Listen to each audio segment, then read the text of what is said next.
Hey everyone, just going to give you a quick overview of active studying. Um, this will be the basics of it, but really what I need you to do if you want to get good at it, which you should want to get good at it, is to read all the posted information about active studying in the website. So basically, what is active studying? Why should you do it? How does it benefit you, and how do you do it?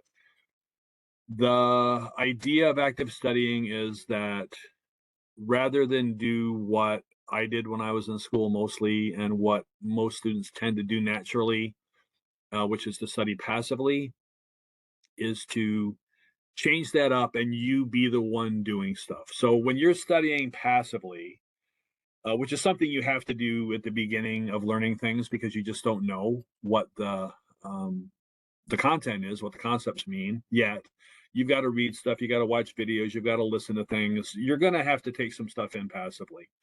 But at some point, as soon as possible, you want to switch that around. And when you're really, really studying, when you're really learning in a way that's going to be something that lets you understand it better and also remember it longer, you want to be the one doing things. So when you're passively studying, you're just reading something somebody else wrote, or you're listening to something somebody else is saying, or you're seeing something that somebody else is doing. Active studying flips that, and you're the one that's doing the talking, you're the one that's doing the writing, you're the one that's doing the drawing, you're the one that's doing the labeling. You become the doer rather than the just watcher.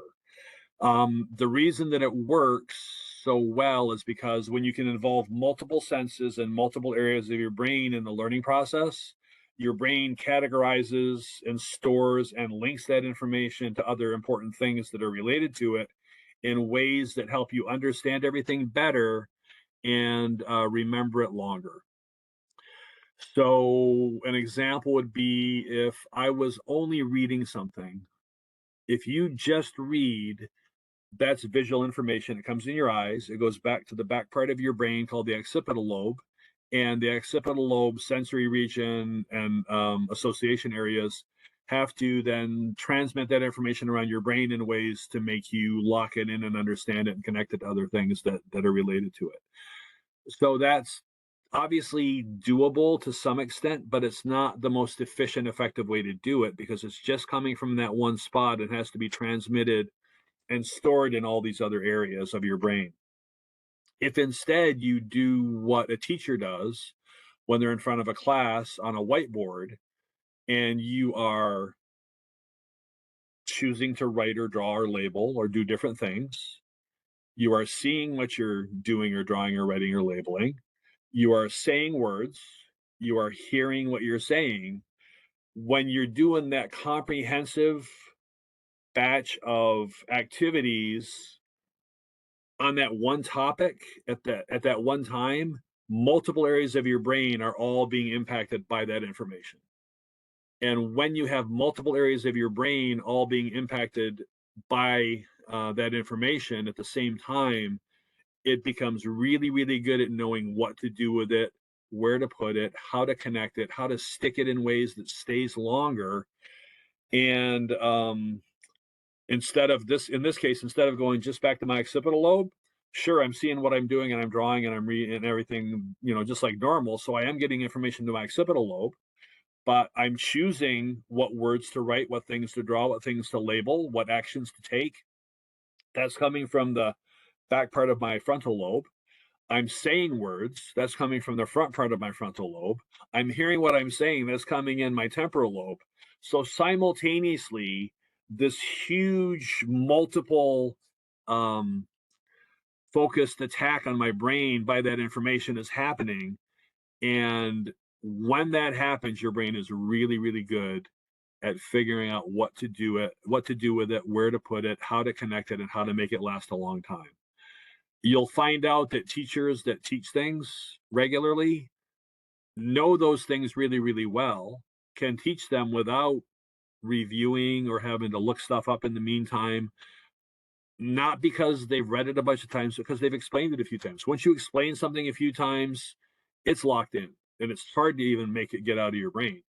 So when you're studying, once you get past that initial phase of reading about things or watching videos like this or whatever you're doing, once you get past that, you have to become the doer, which means that you need to start writing stuff out, start speaking about the topic, start drawing things and labeling things.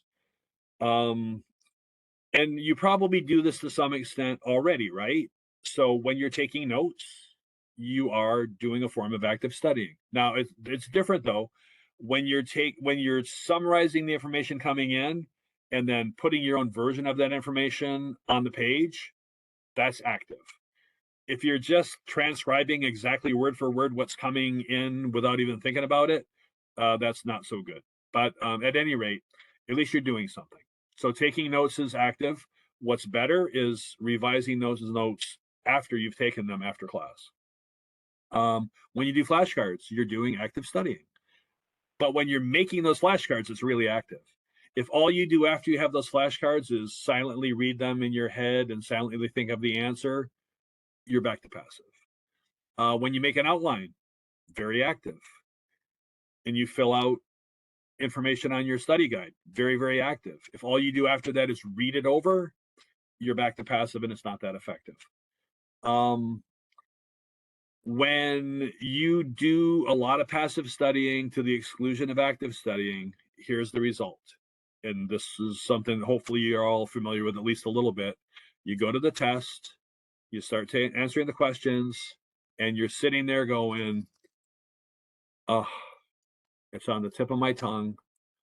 I know the answer. I know I knew this. I remember studying it. And you get all these things that are like, you should know, but you just don't know them. That's the result of passive studying. When you passively study, you're smart, so you can read it, you can figure it out, and when you're looking at it, you understand it, so it makes sense to you, and you think, well, if I understand it and it makes sense to me, how could I possibly get it wrong on the test? Couldn't I just answer anything, right? But the thing is, you're good at understanding it when you see it. Unless you practice pulling it out of your brain in advance of the test, you can't pull it out of your brain very well on the test. So when you do things like work in groups, which is really useful, which is one of the best things to do as far as active studying goes, you're engaging with other students, you're explaining stuff to each other, you're doing very active studying in that regard. That's why teachers love to put students in groups and have you work together, because it's in um, a very complex interaction that is very, very active studying. But you can also do this at home by yourself. You might seem a little odd to the aliens or spies that are watching you, but it doesn't matter if somebody's there to hear you talk or to see your drawings or to see what you're writing. What matters is that you are doing it. Okay. So if you think you understand a concept, how muscle contracts, or what the labels are of this bone, or what the different parts of this bone are, whatever you want to try to do, labeling or explaining a concept, or anything along those lines, what you need to do is you need to practice doing that before you get to the test. So if I wanted to explain muscle contraction, I would first of all be, reading it and learning about it. Then I would figure out some sort of a little version of it where I could draw it out and label things and write it out so I know what my core information is that I need to understand. And then once I've studied this my normal way, what I really want to do in the end is say, okay, I think I really, really know this. And once you have that feeling, what you need to do is to prove it to yourself. Once I know muscle contraction, put all your notes away and say literally out loud to nobody or your pet or your imaginary friend or whatever it is, I'm now going to explain muscle contraction. And writing it out, drawing things, labeling things, saying the words out loud, even if nobody's around, you're activating multiple areas of your brain, and you're doing active studying in that regard. It will always suck the first time you try, I promise you, right? Like no matter how well you thought you knew it, as soon as you try to do it with no clues, you will be the most horrible explainer of that topic that has ever explained that topic. But right away, you find out what you know and what you don't know. That's useful, right? Because some things will have locked in, some things won't have been locked in. So you go back to your notes, you study a bit more, and maybe use some memory tricks to come up with, remembering different things. Then you think, okay, I've really got it now. Then you put your stuff away, come back, try it again. Try to explain it off the top of your head, no clues, just like a teacher would, like you were tutoring somebody or teaching somebody. And it's better than the first time. Once you've done this 3 or 4 or 5 times, you start to be able to really explain the topic. Once you can explain the topic several times off the top of your head, your brain has really, really started to lock it in. But to do that, to get at that point, just like a basketball player that wants to be a good free throw shooter has to shoot a million free throws to get good at free throw shooting, you've got to actively do A&P or whatever it happens to be multiple times and get good at it. So then when you get to the test, you can do that. You don't have as many tip of the tongue moments. You can answer any kind of question that would be asked. I mean, at that point, it doesn't even matter what the question is. So they can be multiple choice questions. Is it fill in the blank? Is it an essay? Is it matching? Like, what is it? I need to know what it is. It doesn't matter if you study it the right way, because when you're explaining the topic, explaining the concepts, and you're writing stuff out and drawing stuff out, you know it so well, and you've done it in that way that when you get to the test, you can put fill in the blank because you've written those words a million times. You could write the whole thing out as an essay because you've literally written it out a whole bunch of times. You can answer multiple choice questions about it because you've written it out and explained it a bunch of times. So active studying is a huge benefit to your ability to answer questions on exams, to explain stuff, to understand stuff, to remember stuff, so that when you're going from something like A&P 1 into A&P 2, if you study the A&P stuff, A&P 1 stuff actively, you know what you need to know to be good at A&P 2. If you study A&P 1 stuff passively, what happens? I have to re-explain everything that you should have learned in A&P 1 while I'm teaching A&P 2 because you don't remember it. So truly active studying is the key to learning things really well.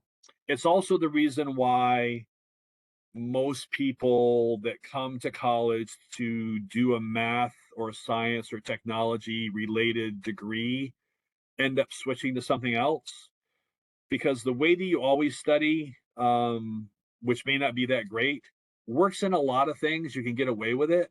But when you get to doing math and science and tech and computers and stuff like that, when you're not studying actively, you have trouble doing those things.